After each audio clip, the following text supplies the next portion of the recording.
కలవను. నేను కేఫా అంటే నేను పేతురు వాడను, నేను మీతో కలవను. మరొకరు ఏంటంటే నేను క్రీస్తు వాడను అని ఇలా రకరకాలుగా విభజింపబడ్డారనమాట. ప్రారంభంలోనే పౌలు గారు వారికి పత్రిక రాస్తూ 13వ వచనం చూడగలిగితే, క్రీస్తు విభజింపబడి ఉన్నాడా? మీకోసం సిలువ వేయబడింది ఎవరు? పౌలు సిలువ వేయబడ్డాడా? పౌలు నామమున మీరు బాప్తిసం పొందితిరా?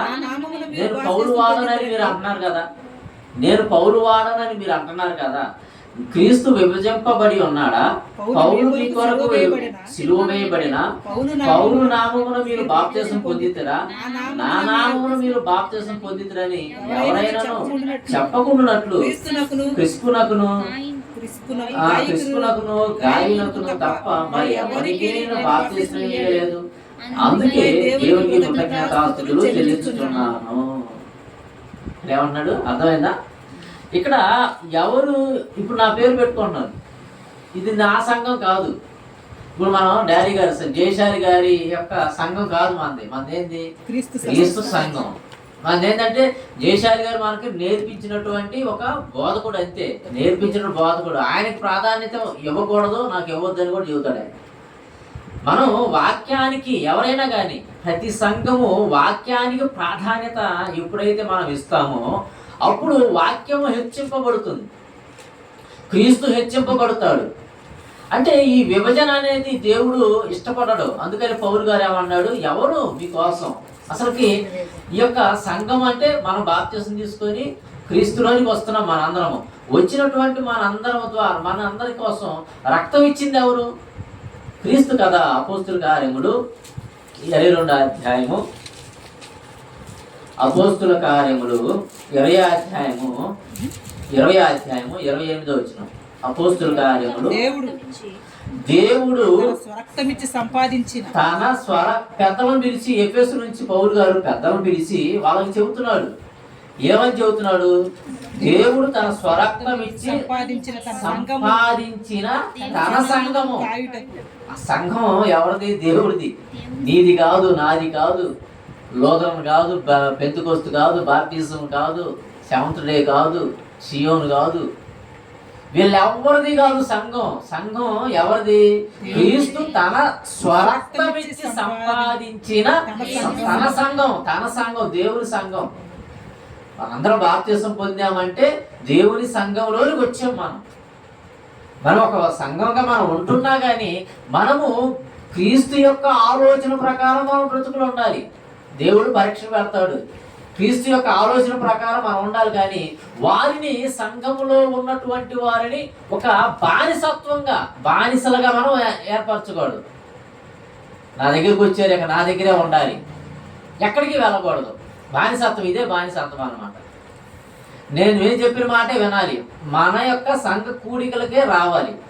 ఒక సంఘాన్ని నమ్ముకొని, ఒక సేవకుడు నమ్ముకొని మనం వెళ్తున్నప్పుడు ఆ సంఘానికి వెళ్తూ ఉండాలి. ఆ సంఘంలో సంఘ కార్యక్రమాలు లేనప్పుడు వేరే సంఘం వారు ఎక్కడైనా ప్రార్థన పెట్టినా అక్కడ కూడా వెళ్ళాలి. అక్కడ కూడా బైబిలే, అక్కడ కూడా దేవుడు మాటలే. ఒకటి, నీవు నమ్మకముగా నీవు ఒక సంఘానికి వెళ్తున్నప్పుడు ఆ సంఘంలో ప్రార్థనలు లేకపోతే వేరే సంఘానికి వెళ్ళే స్వతంత్రం నీకు ఉంది. అలా వచ్చేవాళ్ళు ఎవరైనా ఉన్నారనుకో, వాళ్ళు స్వతంత్రులు. అర్థమవుతుంది నా మాట? ఇప్పుడు మనం చాలా సంఘాలుగా ఉన్నా కానీ మన దగ్గరికి చాలామంది రాళ్ళు. కొన్ని సంఘాల వారు ఆ సంఘాలకి వెళ్తారు, ఆ సంఘాల వారు ఆ సంఘాల్లోనే ఉంటారు, వేరే సంఘాలకి రారు. ఎందుకంటే మాది ఆ సంఘం. అంటే ఆ సంఘమే మీద, ఈ సంఘం మీది కాదా? ఆ సంఘంలో ఒక బైబిల్ ఉంది, ఈ సంఘంలో ఒక బైబిల్ ఉందా? అన్ని చోట్ల ఒకటే బైబిల్. మనం ఇందాక పొద్దున చదువుకున్నాక విశ్వాసం ఒకటే, దేవుడు ఒక్కడే, బాప్తిసం ఒక్కటే, తండ్రి అయిన దేవుడు ఒక్కటే, ఒక్కడైన దేవుడు ఒక్కడే, కుమారుడు ఒక్కడే. ఆ మాట చదవండి. ఎఫెసీయుల రాసిన పత్రిక 4వ అధ్యాయము 5వ వచనం. ఎఫెసీయుల రాసిన పత్రిక 4వ అధ్యాయము. ప్రభు ఒక్కడే, విశ్వాసం ఒకటే. నీ విశ్వాసం వేరు, నా విశ్వాసం వేరు కాదు. నిజమైన విశ్వాసం ఒకటే. బాప్తిసం ఒకటే. తండ్రి అయిన దేవుడు ఒక్కడే. ఒక్కడైన దేవుడు, ఒక్కటైన బైబిలు, ఒక్కటైన సంఘముగా ఉన్నటువంటి మనందరము ఎందుకు విభజింపబడాలి? ఒక్కటిగా ఉన్న దేవుని మాట వినడానికి వేరే వారి యొక్క పర్మిషన్ ఎందుకు? పర్మిషన్ నువ్వు కోరుకుంటున్నావంటే, ఒకవేళ ఎక్కడికన్నా వచ్చినా కానీ నువ్వు ఆ సంఘానికి ఎందుకు వెళ్ళావని నువ్వు అడుగుతున్నావంటే నీది నిజమైన సంఘమే కానే కాదు. ఫుల్ స్టాప్ పెట్టుకోవచ్చు.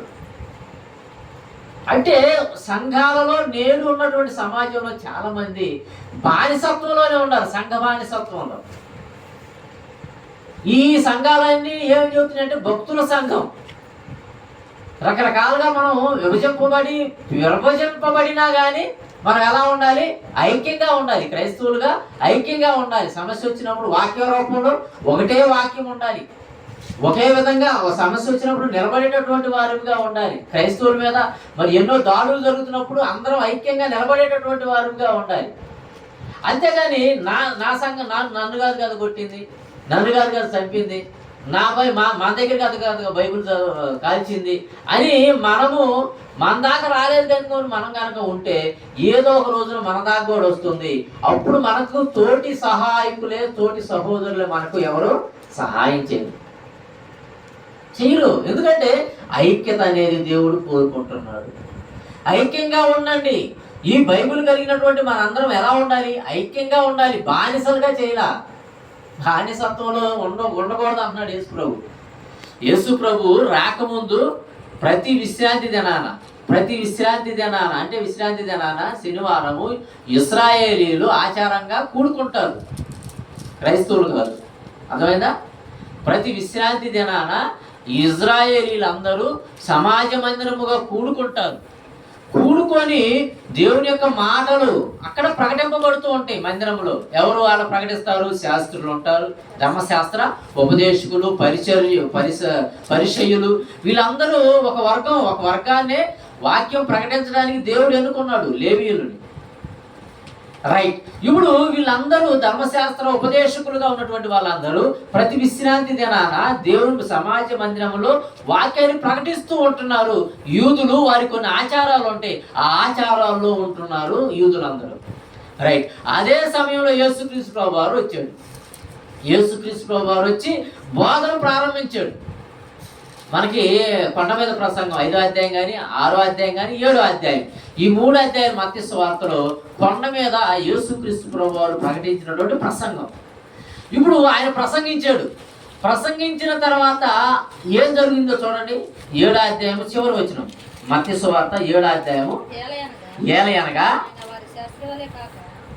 అప్పుడు దాకా విన్నారు చూడు, అప్పుడు దాకా ఒక బోధ విన్నారు వాళ్ళు. ఎవరు? యూదులందరూ. ఎవరు బోధ? శాస్త్రుల బోధ, పరిచయుల బోధ.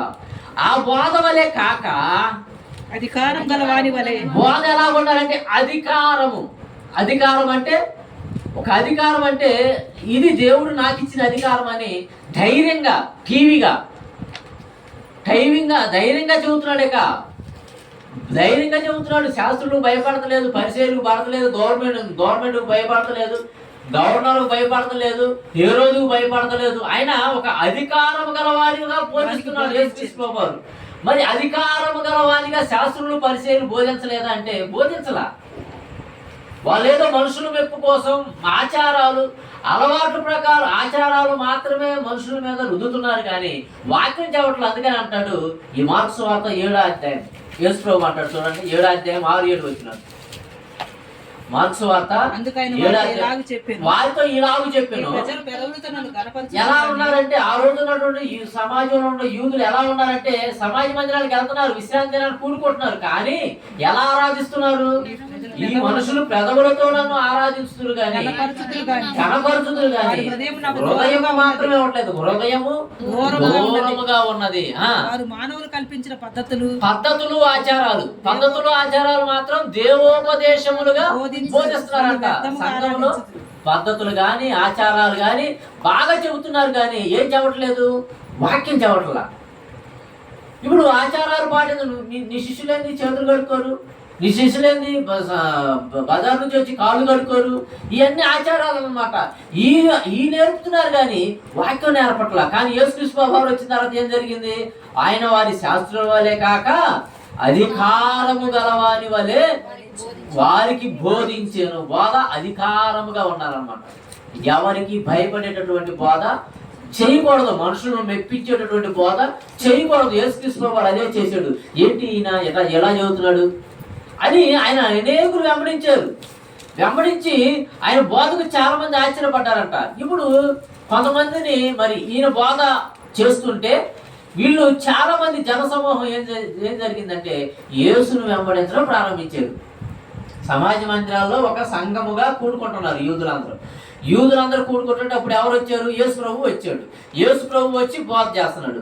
బోధ చేస్తుంటే అప్పుడు యూదుల్లో కొంతమంది ఏంది, ఈయన బోధ ఏదో బాగుందే, ఈయన శాస్త్రులు పరిచర్యలు వలె కాక అధికారం గల వారిగా బోధిస్తున్నాడే అనే ఉద్దేశంతో బాగా ఉన్నదని చెప్పని ఏం చేశాడు?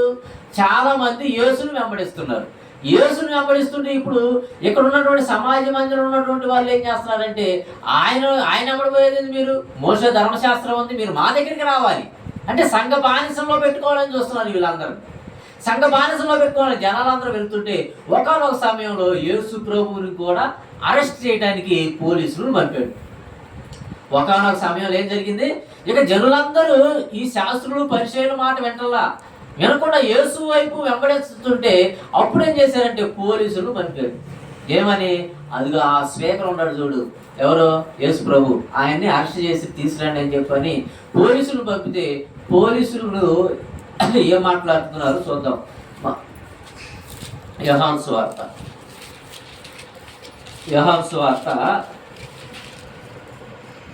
7వ అధ్యాయం కానీ 8 కానీ.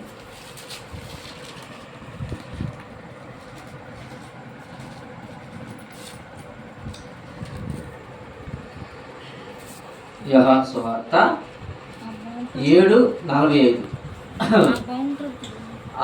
బంట్రోతులు వాళ్ళే పోలీసులు అంటే బంట్రోతులు 7:45. యోహాను సువార్త 7:45 వచ్చిన పోలీసులు పంపారు. ఎవరు పంపారు పోలీసుల్ని? శాస్త్రులు, ప్రధాన యాజకులు, శాస్త్రులు. వీళ్ళు ఎందుకు పంపారు? ఎందుకు పంపారు? యేసు ప్రభువుని వెంబడిస్తున్నారు. సమాజ మందిరంలో రాట్లేదు జనులు. వీళ్ళు మా దగ్గర ఉన్న వాళ్ళు మొన్నటిదాకా మా మాటలు అన్నటువంటి వాళ్ళు ఇప్పుడు ఎవరు వెంబడబోతున్నారు? యేసు ప్రభు వెంబడబోతున్నారు. కాబట్టి ఇప్పుడు యేసు ప్రభుని ఏం చేయాలి? అరెస్ట్ చేయండి అని చెప్పని యేసు ప్రభు దగ్గరికి అరెస్ట్ చేయమని పంపితే 45వ వచనం. ఆ బంట్రోతులు ప్రధాన యాజకుల పరిచర్యలకు వచ్చినప్పుడు వారు ఎందుకు మీరు ఆయనను తీసుకొని రాలేదని అడగగా ఆ బంట్రోతులు ఆ మనుషుడు మాట్లాడినట్టు ఎన్నడూ మాట్లాడలేదనేది. ఇప్పుడు పోలీసులు అరెస్ట్ చేయడానికి వాళ్ళు ఏమయ్యారు?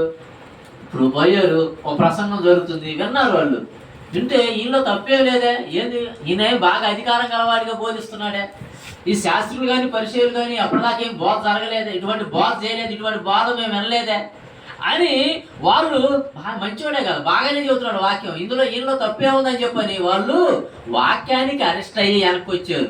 వచ్చిన తర్వాత అప్పుడు ఆయన అడుగుతున్న ప్రధాన యాజకులను పరిచయులను ఆయన యొద్దకు వచ్చినప్పుడు పరిచయుల యొద్దకు బంట్రోతులు వచ్చినప్పుడు వారు ఎందుకు మీరు ఆయనను తీసుకురాలేదని అడగగా బంట్రోతులు ఆ మనుషులు మాట్లాడినట్టు ఎన్నడను మాట్లాడలేదని.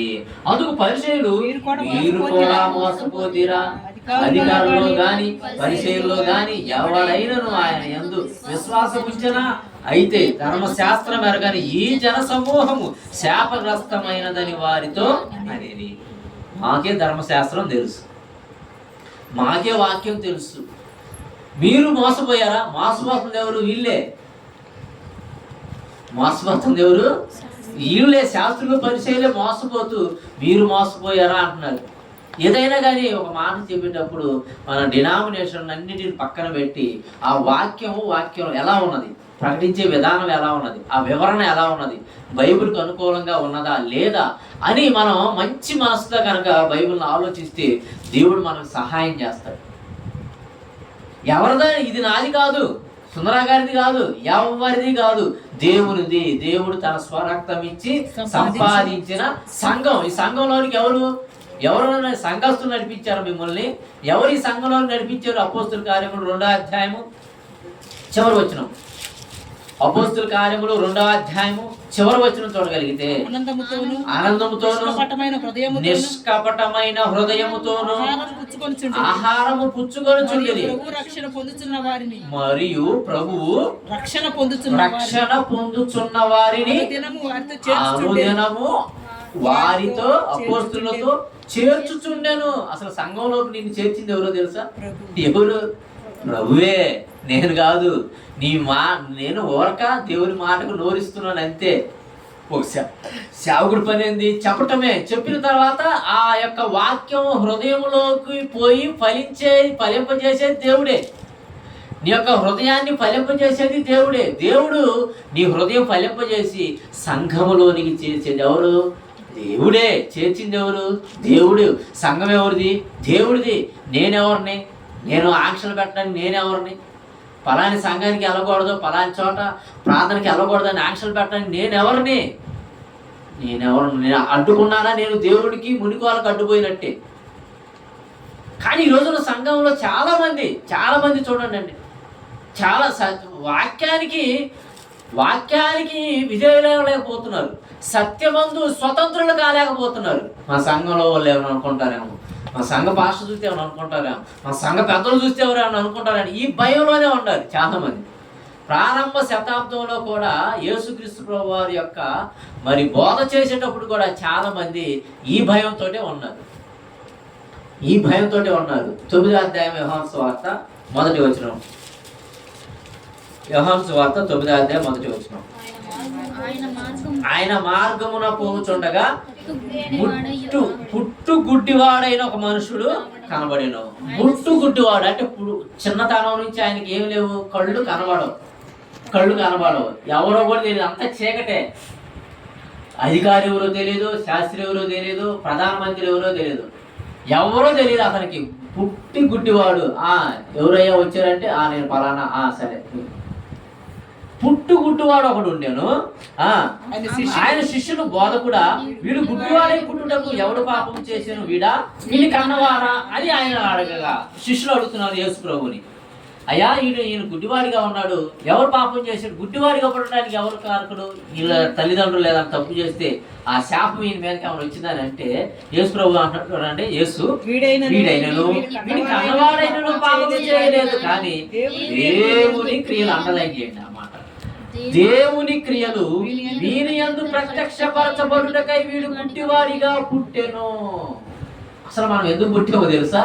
మన యందు దేవుని క్రియలు ప్రత్యక్షపరచబడుటకై మనం పుట్టాం. గుడ్డివాడే కాదు, మనందరం కూడా దేవుని క్రియలను బయలుపరచటానికే మనందరం పుట్టాం. వాక్యం వినాలి, ఎవరు చెప్పినా వినాలి, వాక్యం నేర్చుకోవాలి, ఎవరు చెప్పినా నేర్చుకోవాలి. ఎవరు తప్పు చెప్పినా కానీ దాన్ని ఖండించేటట్టుగా మనం ఉండాలి. ఇప్పుడు మనం నేర్చుకున్నాం అనుకో, మనకి ఒక వంటకం వచ్చిందనుకో, అది బాగాలేదని ఎదుటివారిది బాగాలేదని మనం ఎంత చెబుతున్నాము? మనం బాగా వండగలం కాబట్టి. అర్థమైందా? ఒక వంటకం మనం వండుతున్నాము, ఎదుటివారు వండింది బాగలేదని మనం చెబుతున్నామంటే మనం బాగా వండగలము కాబట్టి, మనకు వచ్చు కాబట్టి. 2 రోజులు 4 అని మనకు తెలుసు కాబట్టి 2 రోజులు 3 అని ఎవరు అన్నారని చెప్పారు అనుకో, అది 3 కదా, అది తప్పు కదా అని మనం ఖండించాలి. ఇది కరెక్ట్ కాదు కదండి. వాక్య ప్రకారం మనం ఏం చేయాలంటే సరిచేయాలి. కాబట్టి గుడ్డివాడుగా ఉన్నాడు. ఎవరు తప్పు చేశారంటే వీడైనను వీడి కన్నవారైనను ఎవరు పాపం చేయలేదు, కానీ దేవుని క్రియలు వీని యందు ప్రత్యక్షపరచబడుటకై వీడు గుడ్డివాడిగా పుట్టెనా పగలన్నంత వరకు నన్ను పంపిన వాని క్రియలు చేయుచుండవలెను. 6వ వచనం.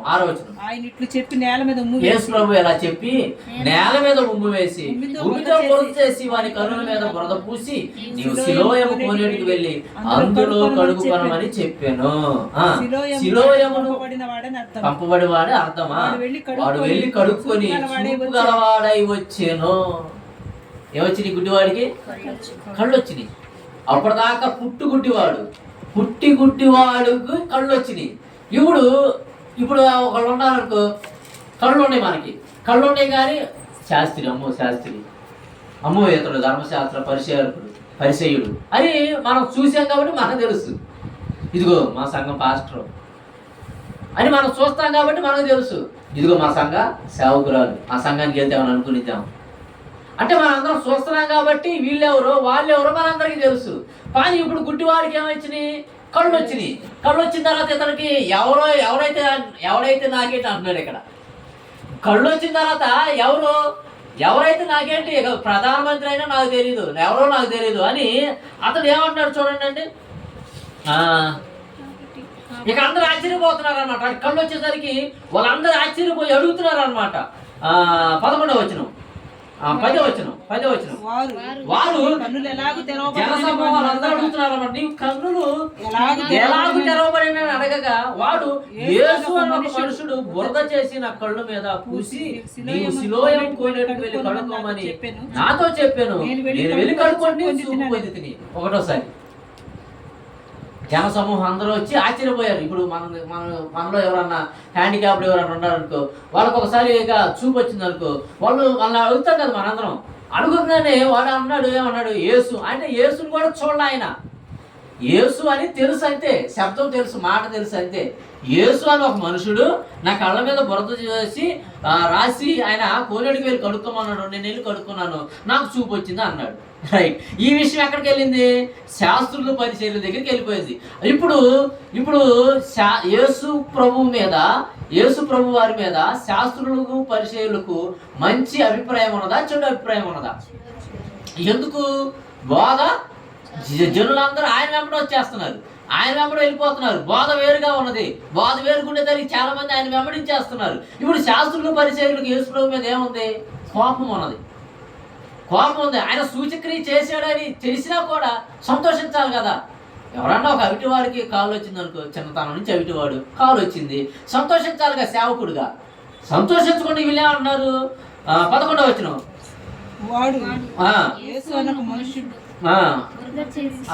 ఇది ఫస్ట్సారి కదా. రెండవసారి 15వ వచనం వాడు ఎలాగూ చూపు పొందును దాని గురించి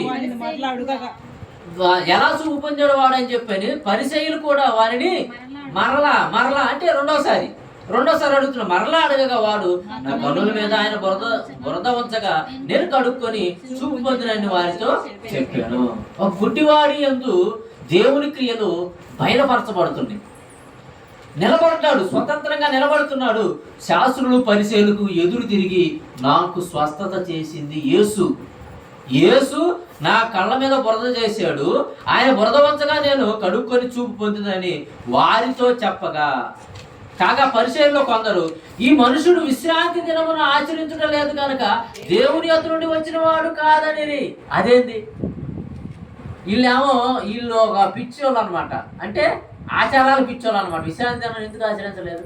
ఇప్పుడు ఒక అమ్మాయి చచ్చిపోయింది, సంఘంలో ఒక అమ్మాయి చచ్చిపోతే యేసు ప్రభు వచ్చి విశ్రాంతి దినాన లేపాడు. లేపితే ఇప్పుడు మనందరం ఏం చేయాలా?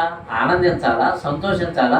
అసలు విశ్రాంతి దినాన్ని నువ్వెందుకు ఆచరించలేదని చెప్పని మరి ఆయన మీద కోపడతామా? సాధారణంగా సెన్స్ ఉన్నవాడు ఎవరైనా కానీ ఏమంటాడు? ఆనందిస్తాడు. విశ్రాంతి దినం ఏముంది? అసలు విశ్రాంతి దినం గురించి ఒక మాట మనం హోషేయ గ్రంథం మనకి పాఠం ఉంది, ఆ పాఠంలో పూర్తిగా మనం నేర్చుకున్నాం. హోషేయ గ్రంథం 2వ అధ్యాయము. హోషేయ గ్రంథము దానియేలు హోషేయ పక్కనే హోషేయ ఉంటుంది. దానియేలు హోషేయ గ్రంథము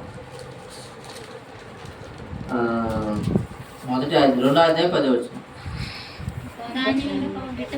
దాని వెటకాండ్రు చూస్తుండగా హోషేయ గ్రంథం 2వ అధ్యాయం 11వ వచనం. దాని ఉత్సవ కాలములను, పండుగలను, అమావాస్యలను, విశ్రాంతి దినములను, నియామక కాలములను మాన్పింతును. ఈ యొక్క ఉత్సవ కాలములు కానీ, ఈ యొక్క పండగలు కానీ, పండగలు ఏంటి? పస్కా కానీ, పులియని రొట్టెల పండుగ కానీ, గుడారాలు పర్ణశాలల పండుగ కానీ, ప్రథమ ఫలాలు కోతకాలపు పండుగలు కానీ, ఈ 3 పండుగలు ఉంటాయి ఇజ్రాయేలీల్లో. వీటన్నిటిని నేను అంటే ఎక్కువగా ఖర్చుతో కూడుకున్న ఈ పండుగలను మాన్పిస్తాను. తర్వాత ఉత్సవ కాలములను, పండుగలను, అమావాస్యలను, విశ్రాంతి దినము, నియమ కాలములను మాన్పిస్తాను అన్నాడు. ఎప్పుడు? క్రీస్తు విశ్రాంతి దినానికి ప్రభువై ఉన్నాడు. క్రీస్తు వచ్చిన తర్వాత విశ్రాంతి దినాన్ని ఆయన ధర్మశాస్త్రాన్ని నెరవేర్చాడు. పండగలు కానీ ఆచారాలు కానీ మొత్తం నెరవేర్చాడు. ముందు నిజం నరహత్య చేయవద్దు, వ్యభిచరింపవద్దు, ఆజ్ఞలుగానే ఉన్నాయి. ఆ యొక్క వీటన్నిటినీ క్రీస్తు వచ్చిన తర్వాత జరిగిపోయింది. కానీ ఆ రోజు ఉన్నటువంటి శాస్త్రులు పరిచయం ఏంటంటే అసలు విశ్రాంతి దినాన ఈయన ఎందుకు స్వస్థత చేయాలి?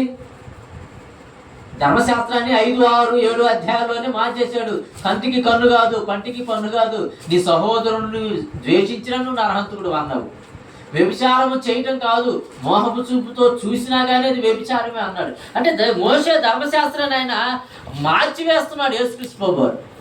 ఇక విశ్రాంతి దినాన వాళ్ళు ఏమంటున్నారు? విశ్రాంతి దినాన స్వస్థత చేయటం ఏంటి అని అంటున్నారు.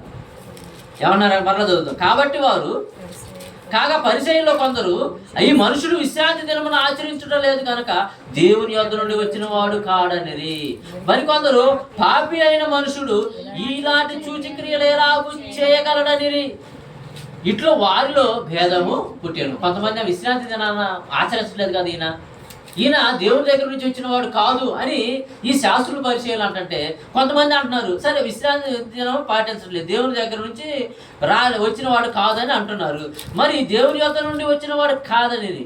మరి కొందరైతే పాపి అయిన మనుషుడు ఇలాంటి సూచక్రియలు పాపికి ఎలా చేయగలడు? పాపి చేయలేడు కదా అని వాళ్ళకే భేదాలు వచ్చినాయి అన్నమాట. రైట్, అయిపోయింది కదా.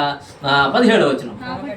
ఇప్పుడు ఒకసారి జనసమూహం అడిగారు, మరోసారి శాస్త్రులు పరిచయాలు అడిగారు. తర్వాత 17వ వచనం. కాబట్టి వారు మరలా గుడ్డివానితో అతడిని కన్నులు తెరిచినందుకు నీవు అతని గురించి ఏమనుకుంటున్నావని అడగగా ఆయన ఒక ప్రవక్త నేను అలా పిలుస్తున్నారు. అరే రైట్రా గుడ్డివాడా, నీ కళ్ళు వచ్చినాయి కదా, అసలు నువ్వేమనుకుంటున్నావు అంటే చూడండి, ఒకటి స్వస్థత చేసి కళ్ళ ముందు కనబడుతున్నా కానీ క్రీస్తుని నమ్మలేనటువంటి స్థితిలో ఆ రోజు ఉన్నటువంటి యోధ జనాంగం ఉన్నది. క్రీస్తుని ఎరగని స్థితిలో ఆ యోధ జనాంగం ఉన్నది.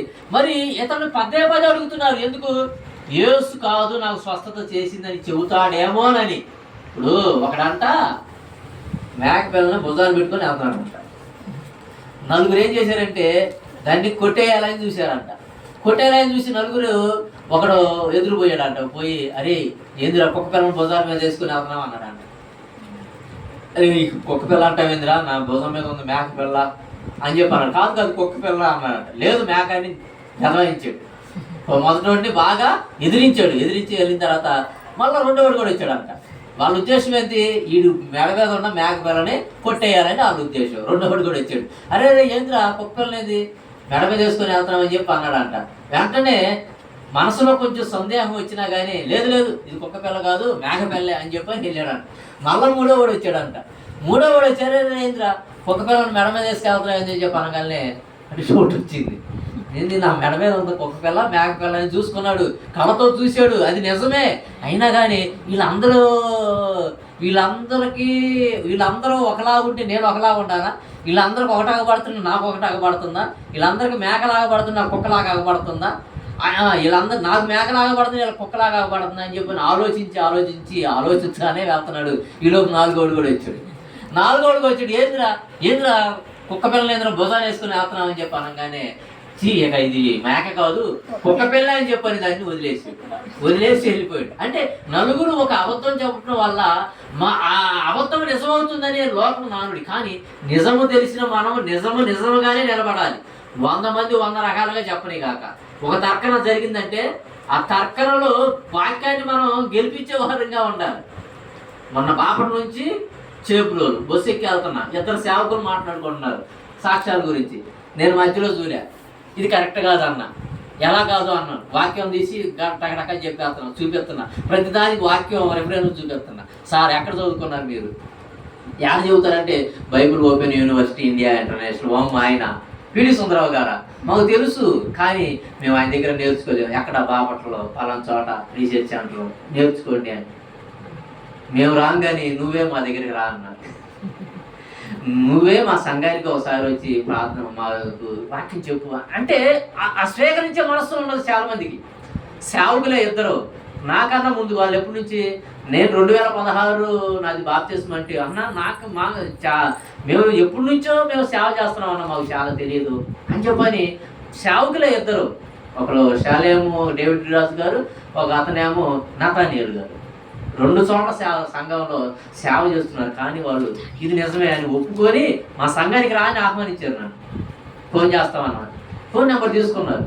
అంటే ఎందుకు ఈ మాటలు చెబుతున్నానంటే, ఒక అబద్ధము అని నమ్మేంతకాలం అది అబద్ధమే. నీకు నిజమని తెలిసినప్పుడు భూమి బలపరుపుగా ఉంది. ఆర్యభట్ట సిద్ధాంతం. ఆర్యభట్ట ఏమన్నాడు? భూమి బలపరుపుగా ఉంది అన్నాడు. చాలా సంవత్సరాల క్రితం ఆ బలపరుపుగా ఉందని నమ్మాం. తర్వాత హెడ్మన్ హేలీ వచ్చిన తర్వాత, నికోలస్ కోపర్నికస్, కొంతమంది శాస్త్రవేత్తలు